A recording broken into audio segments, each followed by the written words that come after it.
dil nga tema, po për ju tema është në koncesion, si që folje dhe zonja, në tender, kupton, në rëmbimi në pronë e ushtrije, në panel solar, këto janë, në copë deta tjeta rëmbeni, kjo është për ju, ndër agenda, për ne, ditën është një agenda këtë tjetër nivo, sepse është e papranueshme për ne dhe për çdo shqiptar që Shqipëria, vend antar i NATO-s, që Shqipëria, që siç thonë edhe ju, ka filluar, ka qelur kapitujt e parë të negociatave me Bashkimin Evropian, të varros votën e lirë dhe të varros zgjedhjet e lira.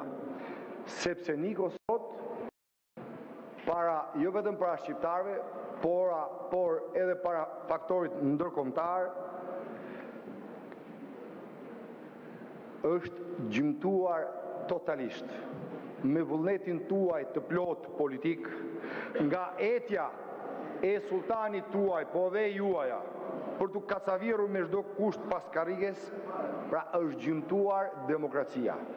Demokracisë këtu në vendin ton tashmë i qëndron veç fasada, ajo fasadë të cilën sultani juaj e ka merak. Themelet e pushtetit tuaj sot qëndrojnë mbi votën e blerë, mbi votën e shantazhuar, mbi votën 11 maj ishte një fars. Themeli i pushtetit tuaj qëndron mbi fars.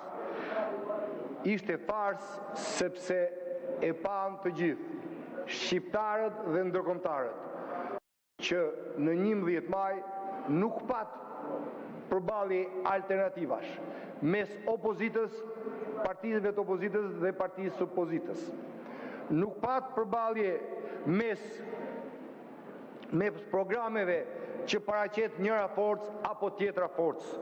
Jo, ju opozitës i vendosët përballë gjithë shtetin, së bashku me bandat me krimin organizuar, së bashku me trafikantët e drogës, së bashku edhe me kartelet, të cilat i nxorët për herë të parë në pa dukshëm dhe publikisht.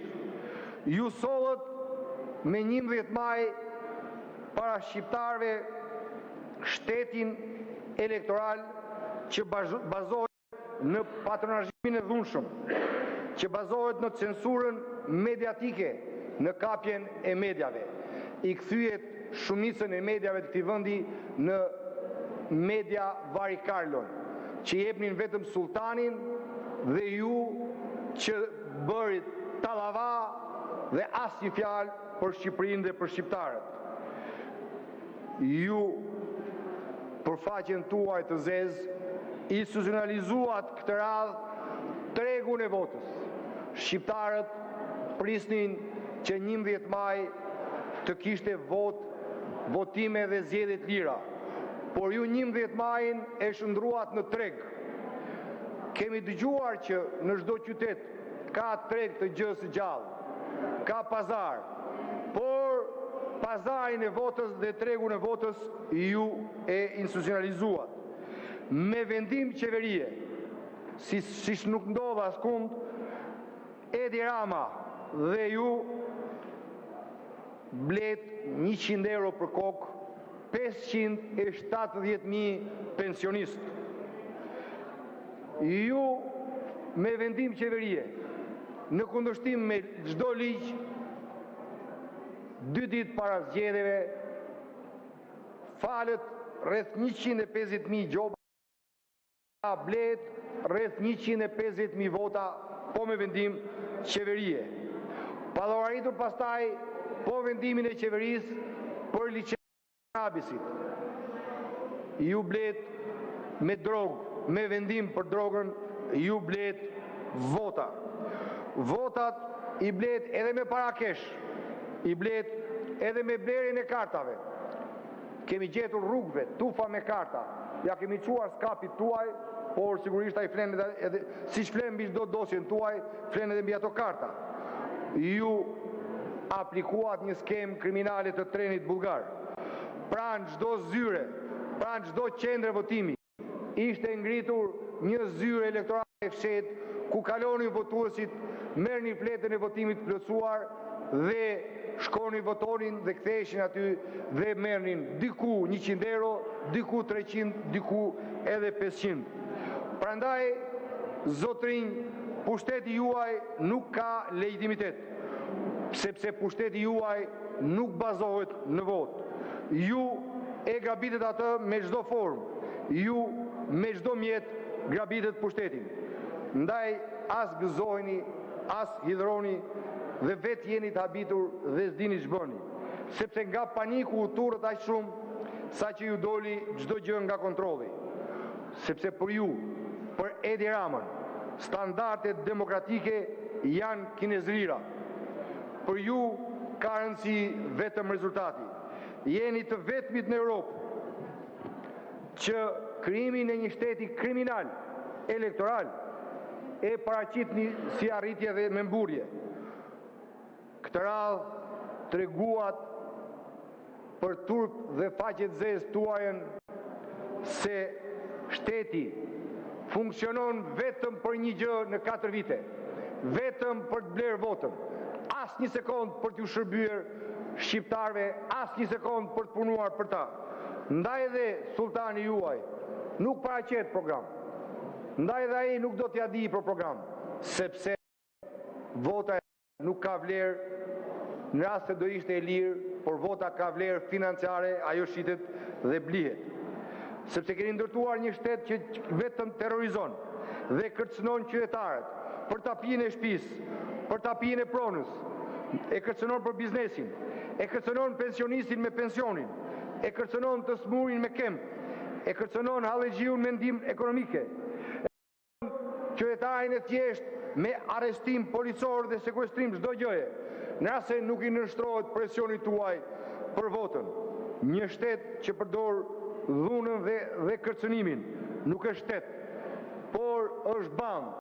Dhe 11 maj tregoi që asgjë s'ju ndryshon ju nga bandat dhe kartelet në Shqipëri që kishit në shërbimin tuaj. Shteti juaj tregoi që nuk ka asnjë lidhje me shtetin demokratik, nuk ka lidhje me demokracinë. Republika jonë tregoi qartësisht që ka degraduar dhe ka degraduar rëndshëm. Krimi, bandat, kartelet drejtojnë qeverinë tuaj në çdo sektor. Ata diktojnë votën, ata diktuan edhe deputetët. Ka gjë më të rëndë se në një parlament të një vendi antar të NATO-s, në një parlament të një vendi që ka qejë kapitujt e integrimit në BE, të zgjedh kartelet dhe krimi organizuar 28 deputet. Si mund t'ja bëni ju Shqipërisë këtë gjë? Pa më thoni 28 deputet të emëruar nga këtë zgjedhur nga krimi. Do të vi këtu në vend të Valentina Leskajt, dikur që ishte, do të vi Sara Mile. Po Sara Mile do të vi këtu dhe do zërë vendin e Suelit, se ato vota janë Suelit. Flitet që mori 30.000 vota, ja për gjysmuat sepse do bënte skandal të madh. Kështu flitet. Po tani çfarë ka ndodhur? Ja ku është Arkendi. Arkendi mori 5.000 vota më shumë se kryeministri. Merreni bëjeni kryeministër sipas teorisë. Vota se kryeministri juaj. Po si e shpjegoni? Si e shpjegoni Arkendin që merr 25.000 vota? Troplinët, karteli, ka që shumë e thjeshtë. Tani, po ky, ku është ky? Blend Xhabafti këtu. Blend Xhabafti. Ku e keni Blend Xhabaftin? Sepse Blendi është aty në karrige, po ajo karrige është e Bertit, e Bert Xhabaftit, s'është e Blendit. Ja për këto ishte. Po ju sigurt mos ju mjaftonit gjitha. Pa qytetarëve. 130.000 fletë votimi, ku janë? Ku janë më?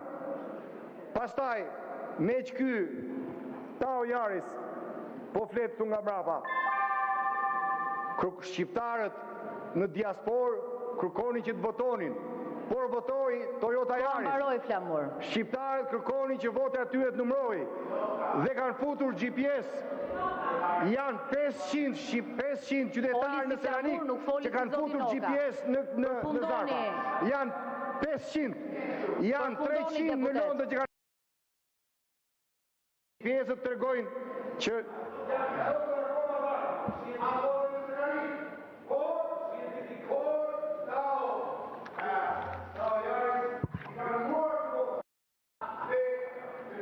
Fjalën e ka Toni Gogu, përgatitet Agron Gjekmarkaj.